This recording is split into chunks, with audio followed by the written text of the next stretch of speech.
8'de sağlık tüm hızıyla devam ediyor. Şu anki konuğumuz diş hekimi Zuhal Oygur. Hocam hoş geldiniz. Merhabalar, hoş bulduk. Hoş geldiniz hocam. Hoş bulduk. Nasılsınız? İyiyim, teşekkür ederim. Sizler nasılsınız? Bizler de iyiyiz, sağ olun.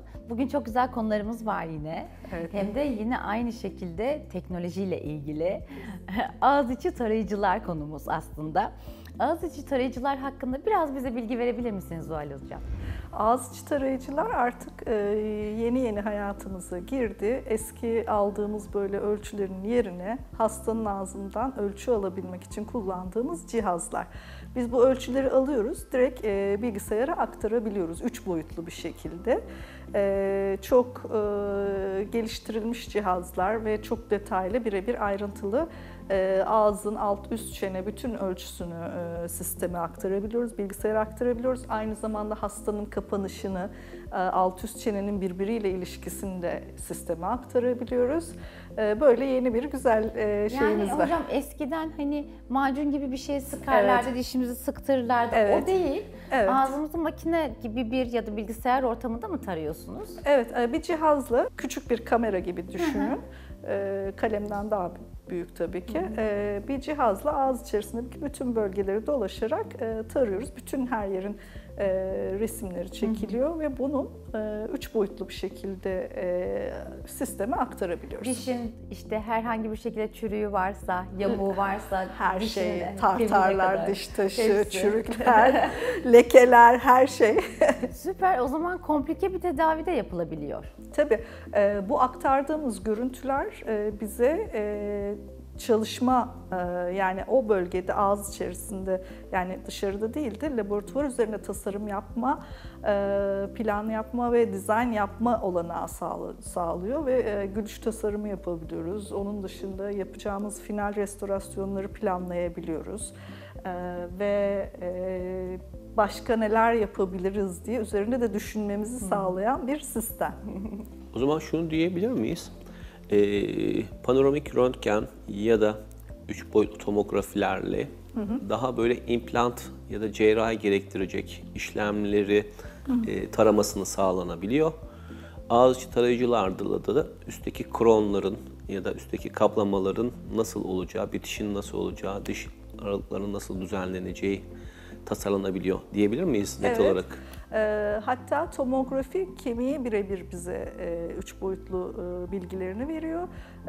Ağız içi tarayıcı da bize yüzeydeki olan bütün detayları veriyor. İkisini de birleştirdiğimizde muazzam bir sonuç elde etmiş oluyoruz ve bunun üzerinde hem implantlarımızı tasarlayıp yapabiliyoruz, hem onun dışındaki restorasyonlarımızı tasarlayıp yapabiliyoruz.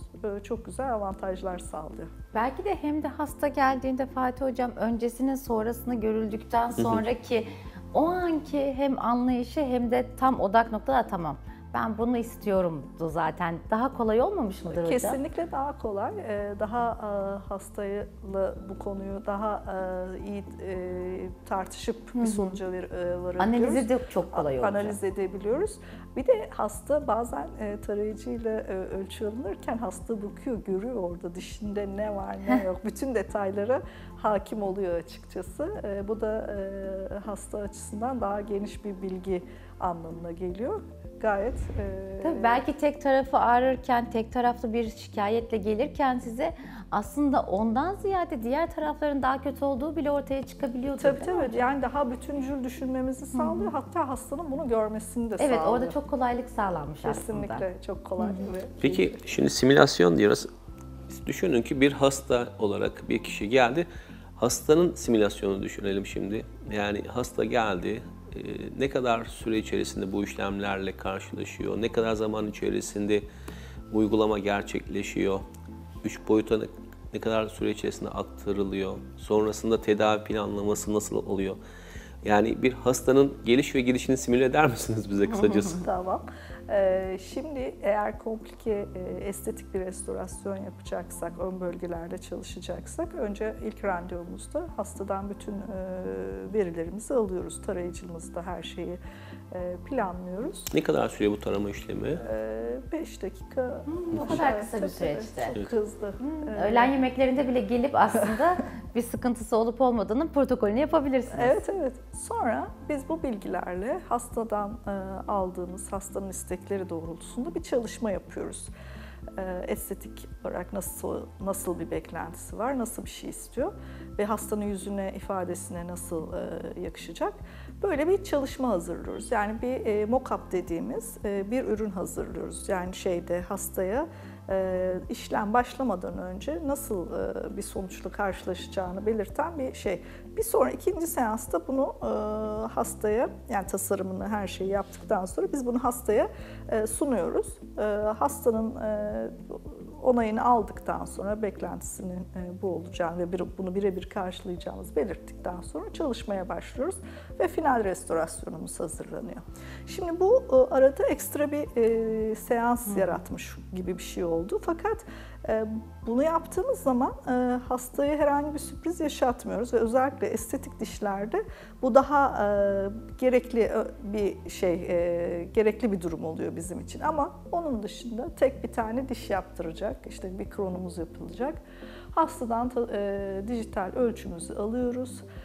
Daha sonra hastayı bekletiyoruz. Kısa bir tasarımını yaptıktan sonra üretim aşamasıyla birlikte yaklaşık bir 2 saat gibi bir sürede hastanın final restorasyonu sağlanmış oluyor. Ve hasta o gün gidebiliyor. Çok kısa bir süreç. Evet, kısa bir hocam, süreç. çok kısa bir süreç. Vakanın çeşitliliğine göre değişiyor. Süreyi çok kısaltıyor. Ve detaylandırıyor da tedavimizi. Hastaya da bunu sunmamıza olanak veriyor. Nasıl bir tedavi yapacağımızla ilgili. Estetik restorasyonlarda ayrı, böyle daha arka bölgede çalıştığımız kron köprülerde de daha ayrı seçenek var. Ama ikisinde de süre oldukça kısalıyor. Hastanın vakitsel olarak sıkıntısı okey, burada çok kısalttık. Peki hastanın sonrasında yaşadığı herhangi bir komplikasyon var mı hocam? Yok. Yani hani 2 saatte geldi, dişini yaptırdı. İş hayatına ya da sosyal hayatına sonrasında devam edebiliyor mu Tabii rahatça? ki simantasyonu sağlandıktan sonra birkaç saat işte yapıştırıcının özelliğine göre birkaç saat bir şey tüketmemesi gerekiyor. Sonra hayatına devam edebiliyor. Herhangi bir sorunla karşılaşmıyor çünkü bu tarayıcılarla yapılan tasarımlar, bu şeyler birebir uyumlu olduğu için bütün kapanışı, yükseklikleri, her şeyi planlanmış ve üretilmiş oluyor. Genelde çok yani sıfıra yakın bir hatayla bir üretim sağlanmış oluyor. Teknolojinin faydaları diyoruz Tabii ki. hocam. Kesinlikle. Yük dengesi de bir şekilde orada aslında Kesinlikle. ayarlanabiliyor. Çünkü programlar, tasarım programları bize burada zaten yani öyle geliştirmişler ki, öyle bir detaylı bir programlar hazırlamışlar ki burada çiğneme kuvvetine daha çok maruz kalacak, buraları düzeltelim, işte burada şu olacak, bu olacak, bütün şeyleri aşama aşama düzenlememize olanak sağlıyor. Dengeyi de, kuvvet dengesinde daha düzgün yapabiliyoruz. Yani her şeyi neredeyse dijitalden bitirebiliyoruz. Peki laboratuvar aşamasını nasıl biliyorsunuz? Şimdi şöyle, eğer çok büyük farklı bir iş yapacaksak ya da işte laboratuvarla çalışacaksak tarayıcımızla ölçümüzü aldık. Bilgisayardan, e-mail üzerinden biz laboratuvarımıza bu datayı gönderiyoruz. Bir dosya olarak gönderiyoruz. Bu arada laboratuvarın gitgeli ortadan kalkmış oluyor. Laboratuvar bu data üzerinde çalışmaya başlıyor. Bir bu seçenek var. Bir diğer seçenekte ölçüyü aldık, tasarımı yaptık. Bir şey hazırladık. Laboratuvara bunu bizim için bitirir misiniz, final hazırlar mısınız diyebiliyoruz. İkisi de olabiliyor, gerçekleştirilebiliyor. Peki hocam, teknolojiyi bu zamanda kullanıyoruz. Bu kadar güzel ağız tarayıcıları falan. Hiç kullanmayan şu anda diş hekimleriyle aradaki fark nedir? Ne avantaj sunuyorsunuz sizce? Yani şöyle zaman, en büyük zaman ve güvenli çalışma. Yani iyi bir restorasyon sunuyoruz. Ben aslında bunu yapmaya başlamadan önce benim de tereddütlerim vardı.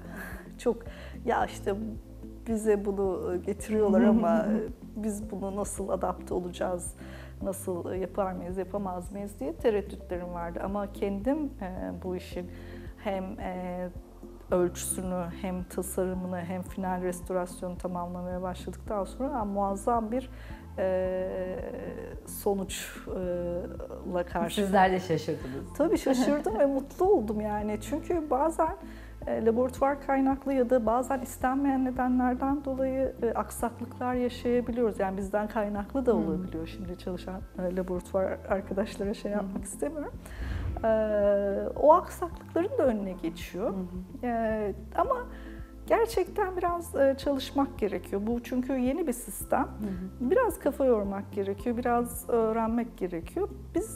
Yani bizim yaptığımız şey biraz zaman kazandırmak oluyor hastaya.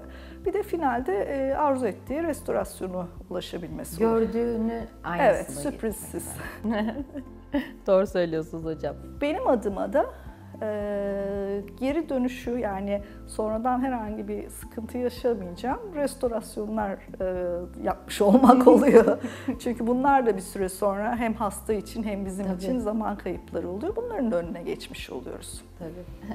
Peki hocam, önümüzdeki yıllarda bütün klinikler artık bunları kullanmak zorunda kalacak mı sizce?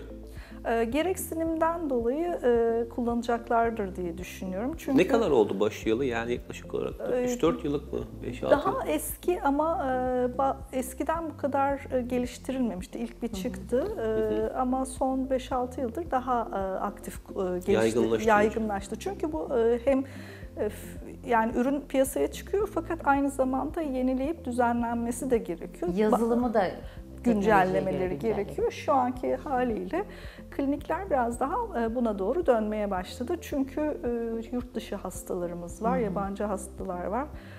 Biraz zaman da hızlanması gerekiyor. Yani zaman da önemli bir hale geldi. Birçok klinik kullanacaktır diye düşünüyorum.